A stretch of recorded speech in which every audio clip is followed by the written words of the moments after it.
Welcome back in. Great to have you here at mid-morning on WKYT. As people are hanging out with family and friends this holiday season, it may be hard to avoid passing the germs around. Yeah, the gift that you really don't want to get or give.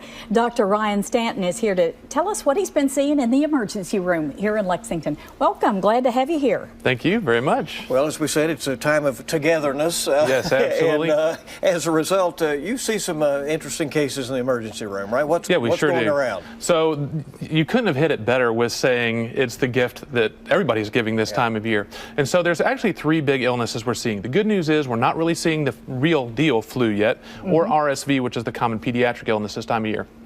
Unfortunately, we're seeing something that looks just like it with a flu-like illness. So everything with the body aches, the fever, the chills, the cough, the congestion, all that. One that looks just like RSV, likely human metapneumovirus, that is affecting our young kids with congestion, shortness of breath, and fever.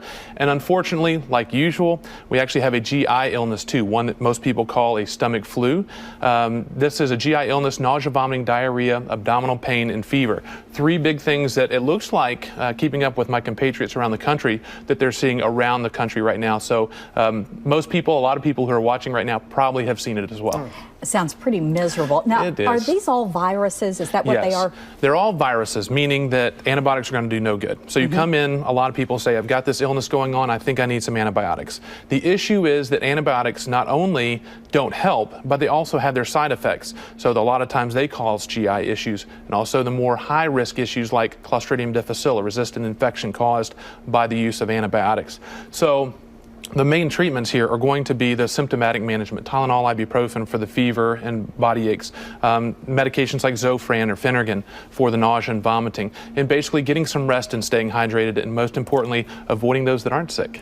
Do doctors have to resist the temptation when people come in? They expect something. Yes. They want a prescription. I'm sure they want you to give them something, and really when the best standard of care is just let it play out. Right? It's time. That's the hard thing, is that in medicine we don't have a lot of it, but it takes some time to educate, and we do live in a culture where people feel like they need to have a prescription of something.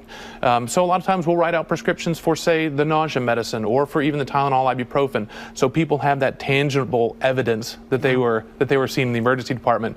But it is very important for now and moving forward for us to educate on proper use of antibiotics. A healthy New Year's resolution. Yes. What should we be doing there? Well, everybody's going to be making them, but we all know that most resolutions die with January. So you want to make a resolution that's going to last, something that's realistic. Unfortunately, most people shoot for the stars when they don't even have a plan to get off the launch pad yet. So we want them to come up with something that's a realistic goal. So cutting out sodas, something like that. If it has to do with weight loss and fitness, which most people do, it's not about the scale. It's not about weight. Set something that's life-changing, something you can maintain. I just want to eat better. I want to exercise 2 or 3 times a week. Something that you can maintain, and really most important, do something that you love.